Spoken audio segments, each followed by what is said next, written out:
ég vil helst hafa þetta sem mest í svona umræðu stíl, þó svo ég komi til með að tala svona það sem ég hef verið að fást við í tengslum við persónuvernd og benda á, ég kem örugglega til að koma inn að nokkru sinnum, ég sem sagt kennaramenntaður, ég ekki lögfræðingur.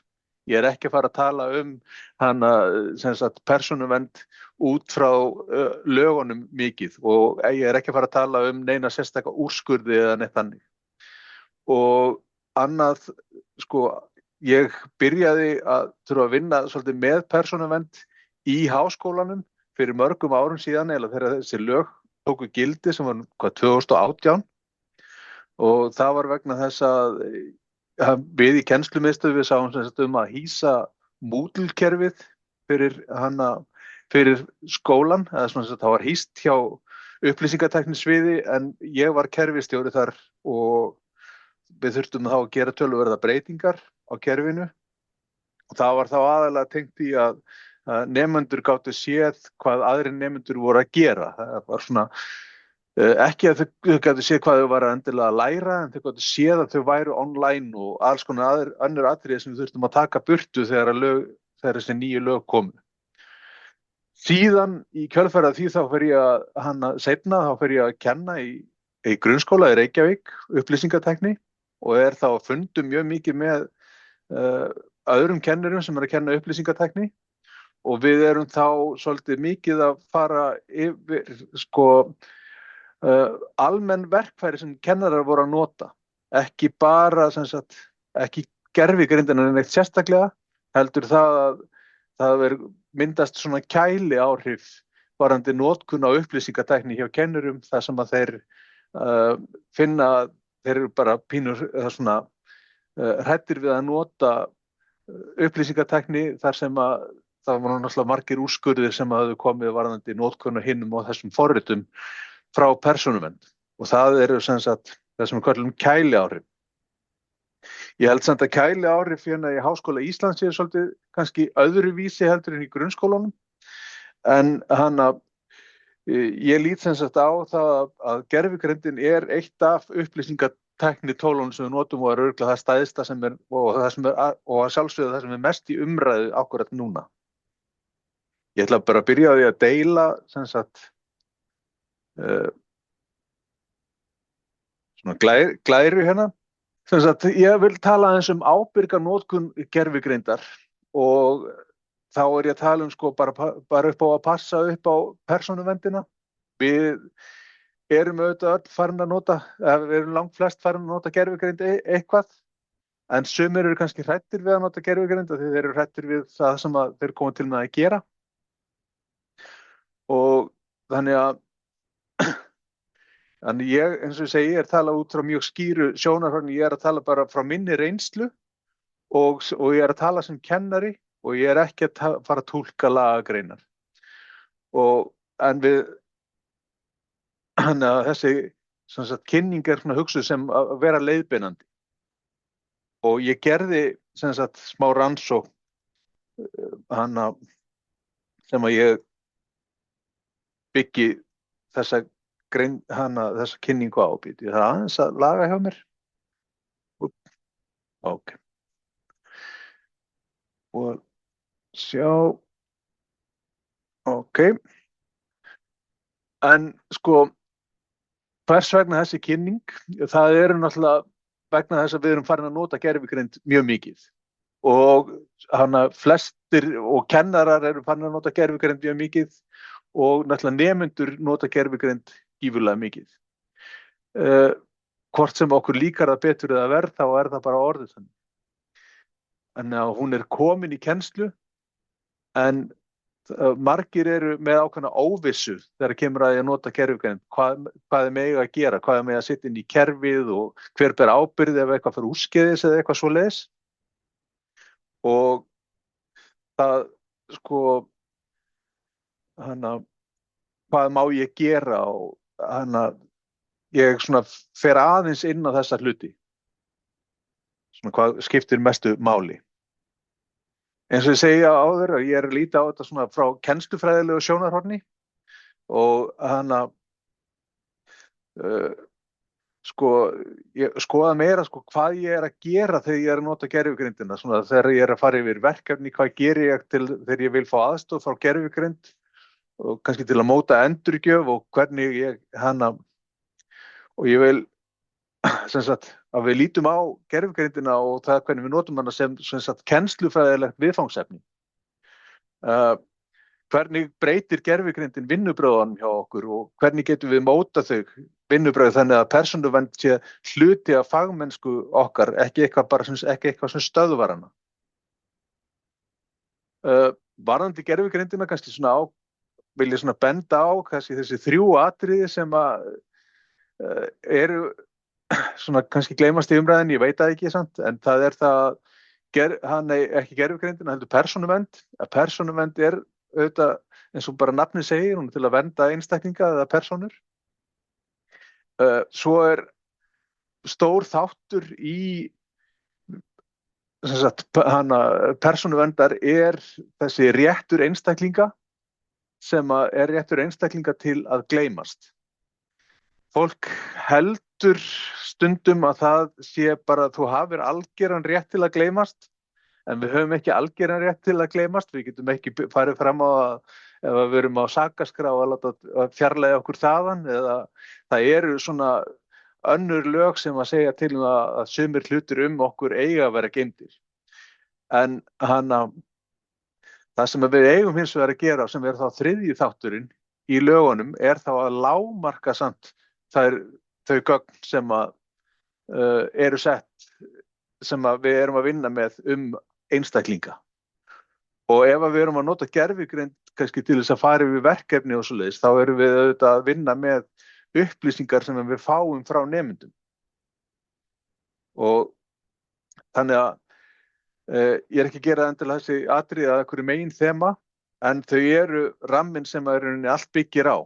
Þegar við spyrjum okkur þessari spurningu hvað má setja inn í gervigreind, þá tengist það yfirleitt alltaf einhverjum af þessum 3 þáttum. Og það þessi óvissa. Við upplifum ekki endilega að sé einhverjar skýrar reglur sem að valda óvissu. Við vitum að vernda persónuupplýsingar, en við vitum ekki alveg nákvæmlega endilega hvað það þýðir í daglegu starfi. Við spyrjum okkur, má setja texta nemenda inn í gervigreind til að fá hjálp við endurgjöf, má láta nemendur nota gervigreind í verkefnum, hvað gerist með gögnin, hver ber ábyrgð, ég sem kennari, stofnunin eða fyrirtæki. Þegar svörin við þessum spurningum eru mjög óskýr, þá breytist hegðun og margir verða mjög varfærnir. Sumir ákveða að nota gervigreind ekki og aðrir kannski gera þetta svolítið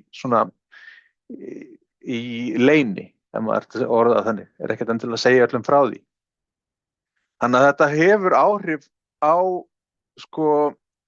það að það sé óljóst fyrir okkur hvað áhrif gervigreind hefur áhrif á hvernig kennsluþættir getur þróast. Ég ætla ekki að tala mikið þetta hér, sem MA-rannsókn sem ég gerði, en sú rannsókn var meira, hún fjallaði gervigreind, því að gervigreind náttúrulega svolítið stór hluti af upplýsingatækni, en rannsóknin sem ég gerði var áhrif persónuverndar á upplifun kennara og notkun upplýsingatækni í grunnskólum. Þar kannski svo tilfinning sem að kennarar hafa, þeir verða pínur hrættir við að nota upplýsingatækni af því að það eru auðvitað búið að setja mikla reglur, sterkar reglur alls konar upplýsingatækni í grunnskólum sérstaklega. Þar eru náttúrulega börn sem eru ekki komin með ná sjálfræðisaldur og þar af leiðandi þarf að passa upp á ansi mörg atriði þar sem kannski við þurfum ekki að kafa eins djúpt í háskólanum, en auðvitað þurfum við alltaf að hugsa persónuvernd. Það er ekki í lagi að brjóta persónuverndarlög þó svo að einstaklingarnir séu orðnir eldri. Uh, en þá hérna eitt sem er, sko, kennarar vilja nota gervigreind. Það er klárt. Þeir sjá tækifæri, betri endurgjöf, fjölbreyttari kennsluhætti, meiri stuðning við nemendur og svo náttúrulega þetta stóra sem er fyrir okkur öll sem að vinna með gervigreind, að finna tímasparnað í því að nota gervigreind. En á sama tíma er svona upplifa sko óvissu, veit ekki endilega hvað er leyfilegt, hver ber ábyrgð eða eitthvað fyrir úrskeiðis, og margir kannski segja að þeir fá ekki nógu skýrar leiðbeiningar frá stofnunum hvað má og hvað ekki. Ég vinn hjá kennslumiðstöð og það er auðvitað kannski svolítið okkar hlutverk að vinna í því að koma með svona tillögur að þeim reglum og svona það hvernig við notum gervigreind hérna í háskólanum, en auðvitað svo fer það fyrir, er það auðvitað bara sent frá okkur, en við erum oft beðin svona kannski ráðleggingar. Þannig að það er engin vandi varðandi sko skort á áhuga frá kennurum að nota gervigreind, alls ekki. Það er heldur sko meira að svona skortur á skýrleika. Þetta er auðvitað pínu nýtt.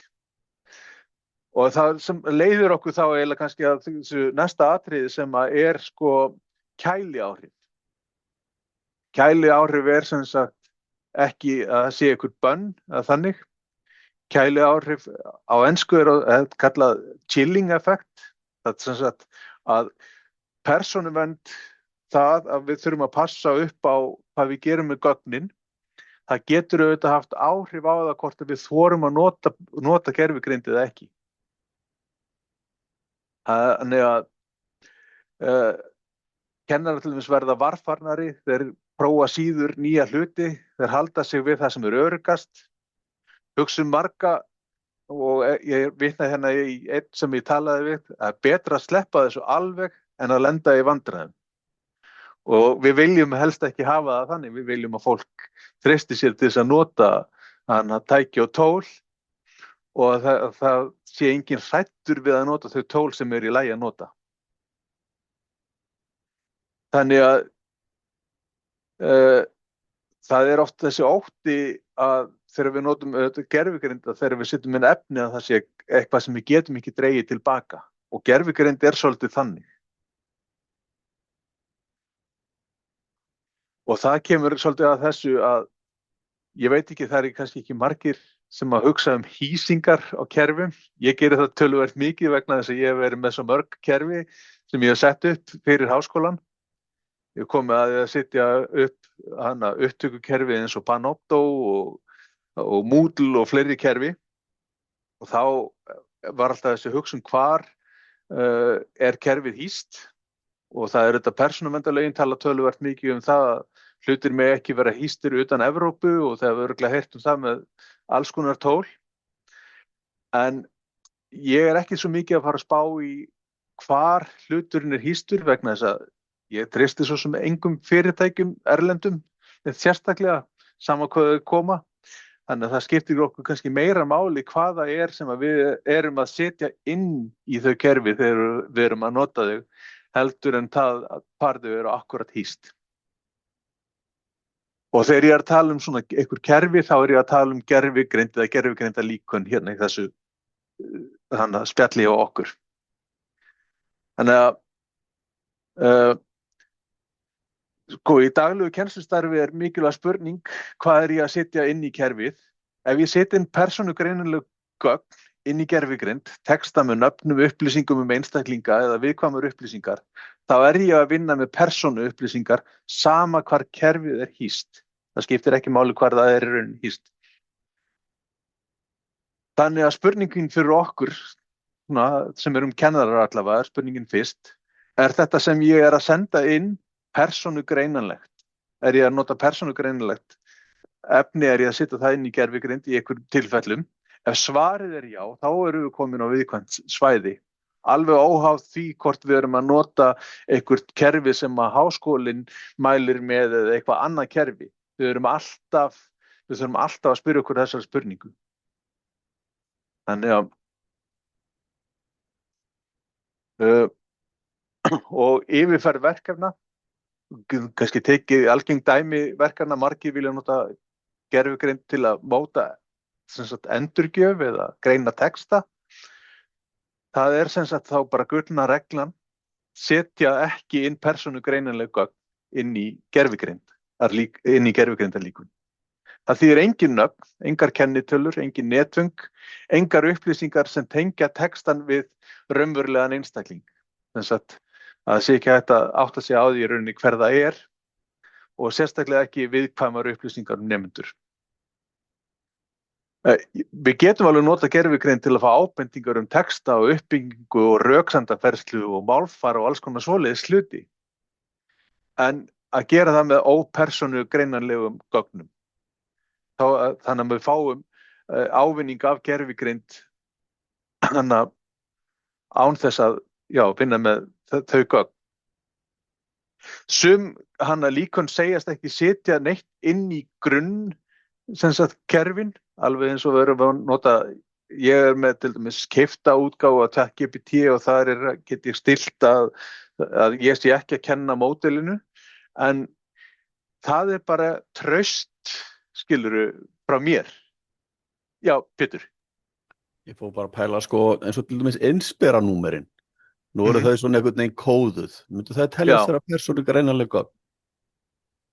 Nei, það getur vel verið að það séu persónugreinanleg einhver staðar, en ég ætla bara að taka aftur fram samt, ég er ekki lögfræðingur.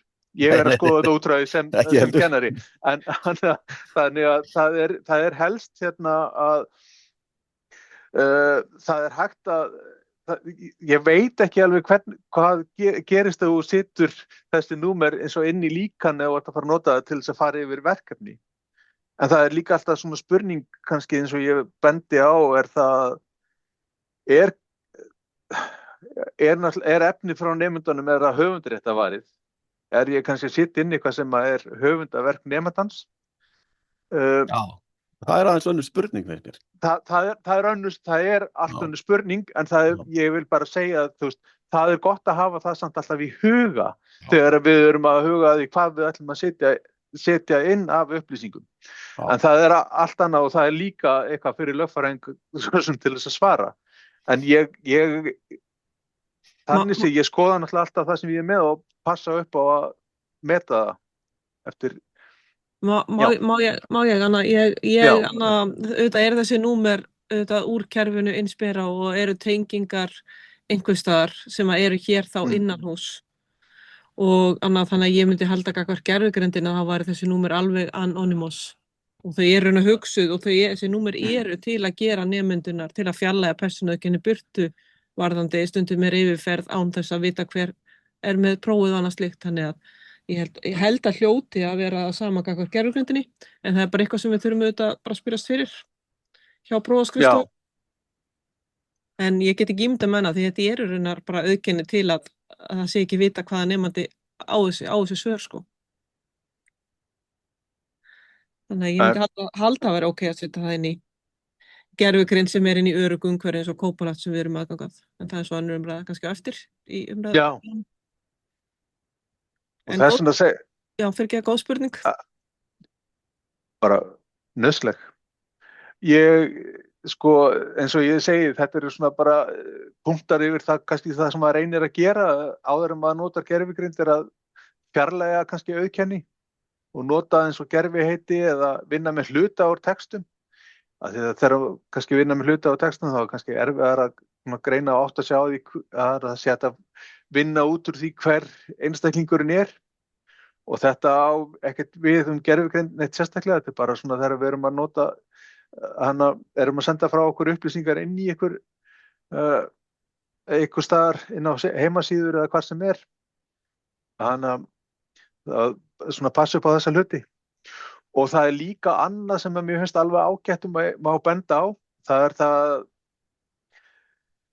eiga samræði við nemendur.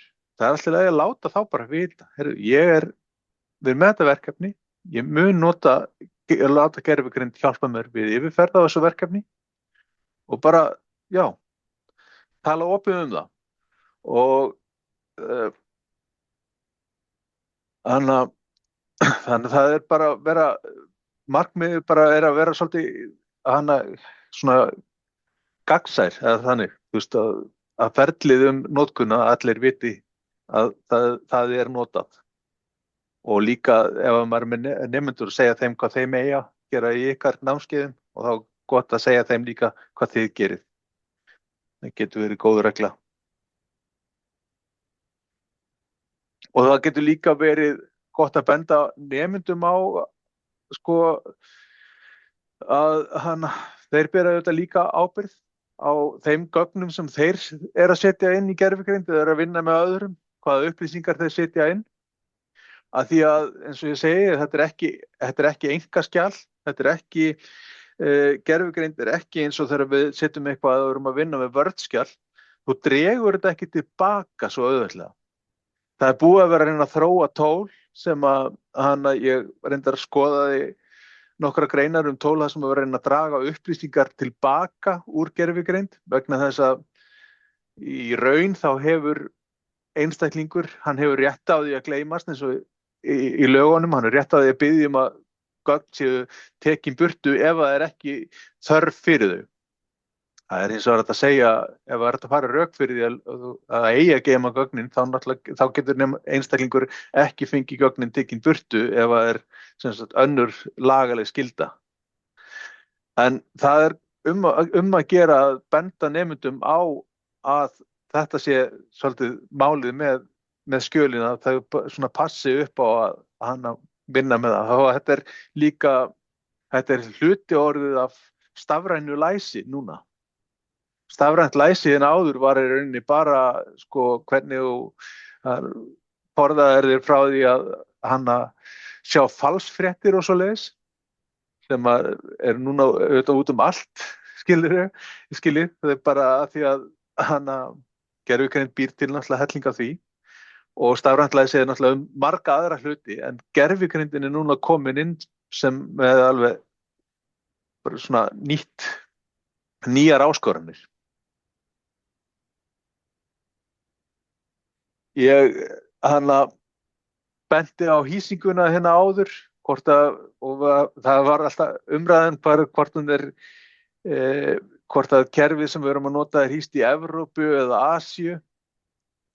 Ég tek þetta þið hafa örugglega heyrt þetta þegar að vera að tala einhver kerfi, auðvitað sum gervigreindar líkön koma sem að ég hef notað, náttúrulega mörg af þeim koma frá Alibaba sem er náttúrulega kínverska fyrirtækið sem á AliExpress og svona, þeir hafa verið mjög duglegir með að búa til gervigreinda líkön sem við erum að nota. En það sem eru mikið notuð af fólki, en samt sem áður að þetta er ábyrgðin hvar við setjum efnið náttúrulega liggur hjá okkur sem kennurum og náttúrulega stofnuninni líka. Þess vegna þarf ég alltaf að spyrja mig að þessari spurningu hvaða gögn ég að senda út eða setja inn í gervigrindamódel. Ef að svarið er gögn sem hægt að tengja við raunverulega mannesku, þá þarf ég annaðhvort að breyta vinnubrögðum eða sleppa notkuninni.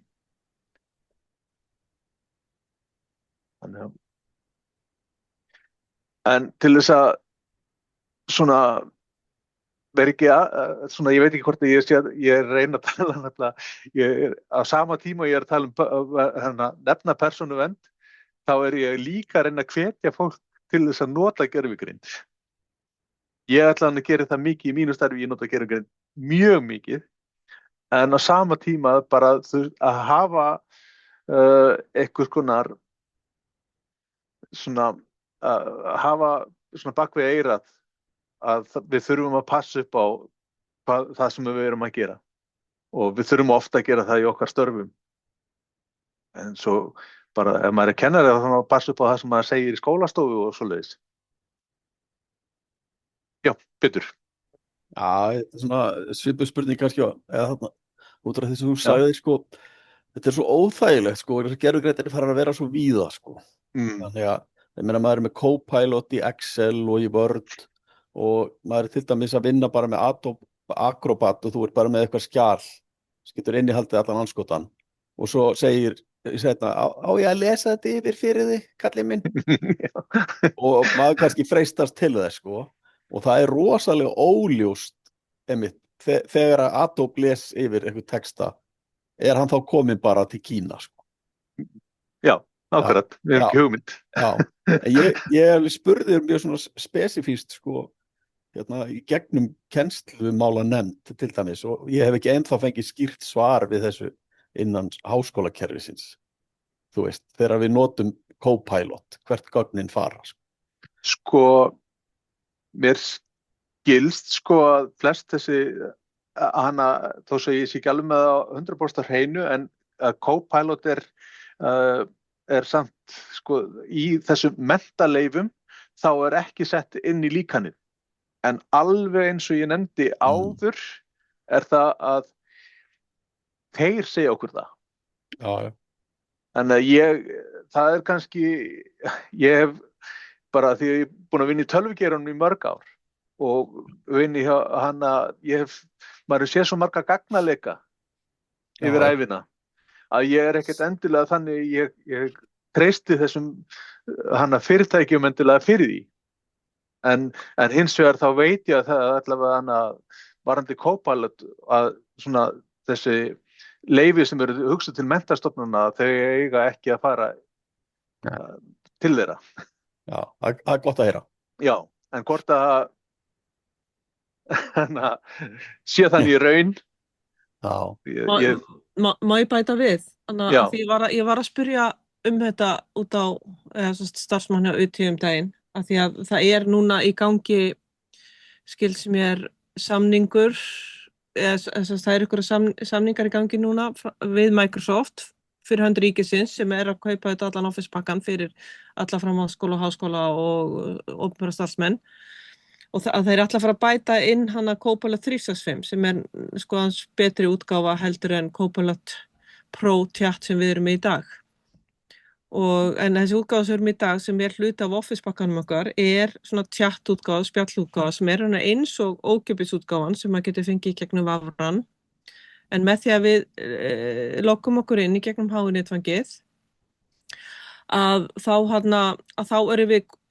eru gögnin einhvern veginn vistuð sem sko HI-gögn. Þannig að við erum á sérsvæði á server innan Evrópu, mér sagt, þar sem að bara HI á þessi gögn með þessi gögn og þar sem að ég var þá að pæla og mér var sagt það að enginn frá Microsoft kemst í þessi gögn, þetta bara einhvern veginn merkt HI.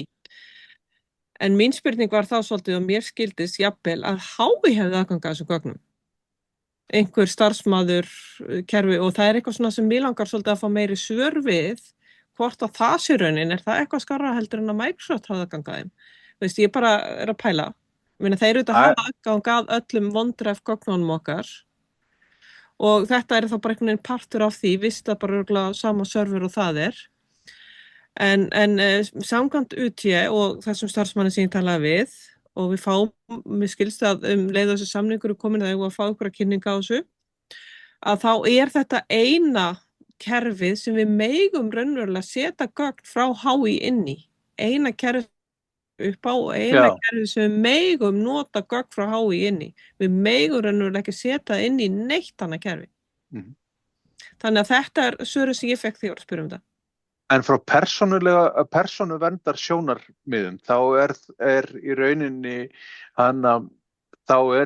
bara það að við megum ekki vera að dreifa til þriðja aðila persónuverndar persónugreinanlegum atriðum. Lögin í rauninni bara það að þriðja aðili má aldrei fá persónugreinanleg gögn. Burt sé frá því í rauninni hvaða kerfi við notum, ef við erum ekki að láta þriðja aðila fá þessi gögn, þá erum við náttúrulega ekki að brjóta lögin. En hins vegar allavega, það allavega sú túlkun sem ég fekk frá því að lesa lögin og ég las þetta töluvert oft yfir. En þannig að hvaða kerfi notað kannski ekki eina atriðið allavega. En ég held líka að jafnvel þó við séum að nota þetta sem þeir kalla svona öruggasta svæðið fyrir okkur og eina svæðið sem við megum nota, að þá held ég að sé rosalega góð regla að setja aldrei neitt persónugreinanlegt inn og að taka út auðvitað ef við erum að fara með yfirferð verkefna þá að taka út allan að nöfn og kennitölur og fleira og ég til dæmis búin að gefa nemendum mínum númer sem ég held bara utanum í Excel og þau eiga bara að setja nemandi númer inn á verkefni sitt og það spara mér allavega að hreinsa skjölin áður en ef ég eins og þar sem ég ætla að gefa fyrir og ég lætur líka vita af því, þetta fari inn og ég nota það Copilot en svo líka spurningin með rannsóknargögn og fleira sem auðvitað verið líka að vinna sem eru kannski og maður þarf svolítið að meta hvað eru viðkvæm gögn og í einhverju tilfellum þá myndi ég aldrei setja neitt inn í Copilot þó að ef þeir eru til dæmis það eitthvað viðtal sem að eitthvað viðkvæmt efni þá myndi ég aldrei setja inn í gervigreind, ekki einu sinni Copilot. Þannig að þetta skiptir svolítið með okkur máli eðli verkefna og annað slíkt en við líka mjög mikilvægt að við séum gagnsæ gagnvart nemendum ef við erum að setja verkefni frá þeim inn og á sama hátt og ég allan okkar SS og við viljum að nemendur segi frá því að þau séu að gera greint, það finnst mér að við sem kennarar þurfum líka að gera það. Og eða skúta ég veit, þetta kannski ekki alveg efnifundarins en þetta mjög fróðlegt kannski þetta efnifundarins en þú myndist áðan Rúnar á höfundarrétt og þá hvort sem það þá sem sagt starfsfólk eða nemendur ef einhver gerir til dæmis einhverju uppgötvun finnur upp eitthvað nýtt batteri eða eitthvað svoleiðis og það fer í texta og fer inn í gervigreindina sem sagt, ekki persónugreinanlegt, þetta eitthvað frábær hugmynd. Nei, akkurat, já.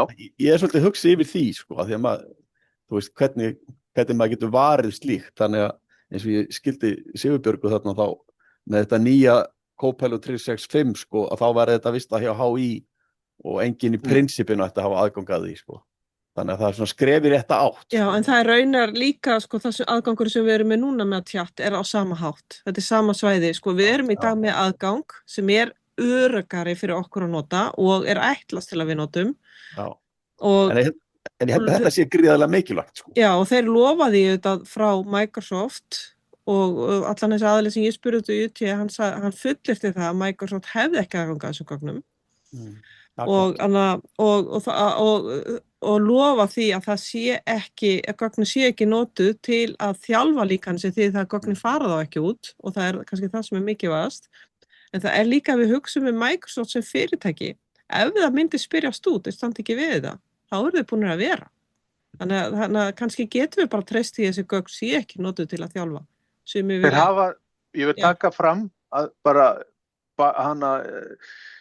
þegar ég var að skoða varðandi upplýsingatækni og að því að það sem að kemur í ljós það hafa varðandi persónuvernd, þá hafa verið úrskurðir á Íslandi þar sem að sveitarfélög þurfti að borga upphæðir fyrir að nota forrit sem að ekki voru leyfð, reyndar þurfti að draga tilbaka með töluvert af þeim forritum vegna þess að það mátti nota þau en persónuvernd bara fljóta á sér. Það að Microsoft hefur fengið á sig sektir. Og Google hefur líka fengið á sig sektir fyrir notkun fyrir að fara óvarlega með gögn. Þannig að ég bara það gott að vita það, en ég ætla að svona eitt sem ég langar til að fara kannski inn á það að því sem kannski mikilvægt atriði það ég get ekki hugsað út frá Microsoft. Ég get ekki hugsað út frá Google eða einhverjum öðrum. Ég get bara hugsað út frá sjálfum mér. Ég get bara borið ábyrgð á mér. Og þess vegna finnst mér ágætt að eins og ég seti hérna smá svona leiðbeinandi ramma sem ég allavega nota fyrir mig. Og þetta er ekki einhver rammi sem var búin til að einhverjum búin að viðurkenna einhvers staðar sem eitthvað heilagt atriði. En það svona, ég dreif þetta svona áður en ég nota gervigreind í kennslu, þá spyr ég mig þessara 3 spurninga. Þess að þetta persónugreinanlegt sem að ég með? Ef já, þá þarf ég að endurskoða hvað ég er að fara að gera. Ef ég sé þetta eitthvað sem ég er að fara að vinna í gervigreindinni sem eitthvað sem getur haft kannski einhver skaðandi áhrif eða eitthvað, þá þarf ég að endurskoða. Í öðru lagi þarf ég þessi gögn. Þarf ég á þessu að halda? Þarf ég að fara með þetta þessa leið? Get ég fengið að hanna sama ávinning á okkur annan hátt að breyta gögnunum eða hafa það nafnlaus eða þannig. Ég spyr mig að því. Og í þriðja lagi, ég með þessu að kenna nemendum ábyrg vinnubrögð. Þetta spurningum að vera, ég reyna alltaf ég reyna að vera fyrirmynd. Þannig að ef ég get svarað þessum spurningum á öryggi, þá ég að nota gervigreind á faglegan hátt sem samræmist tilgangi persónuverndar. Þetta hvernig ég lít á þetta svona ég að útskýra í rauninni mitt hugsanaferli þegar ég sest við tölvuna og að fara að byrja að vinna með einhver gögn.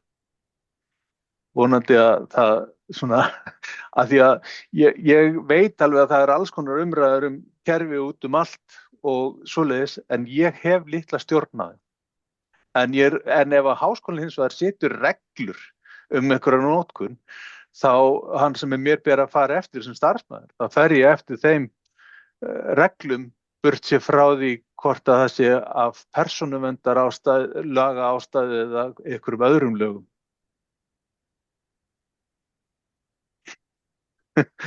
Það svona. En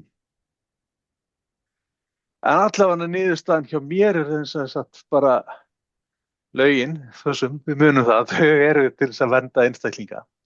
En öll þessi óvissa og alltaf þessar spurningar sem við erum að spyrja okkur, sem við erum að koma með núna, þær geta skapað óvissu hjá fólki.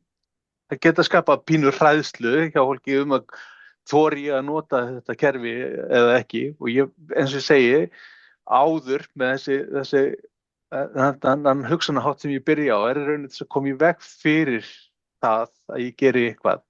En öll óvissa, og það við kannski, ef að reglunar ekki skýrar hvernig við notum gervigreind, þá það skapar þessi kæliáhrif sem það að fólk dregur sér tilbaka. En sem sagt, já, skýr vinnubrögð eins og segja þau draga úr áhættu. En þetta sem sagt það sem ég vildi koma með svona sem hlut á þennan fund til að hugsa og ræða. Og rauninni ekki meira en það.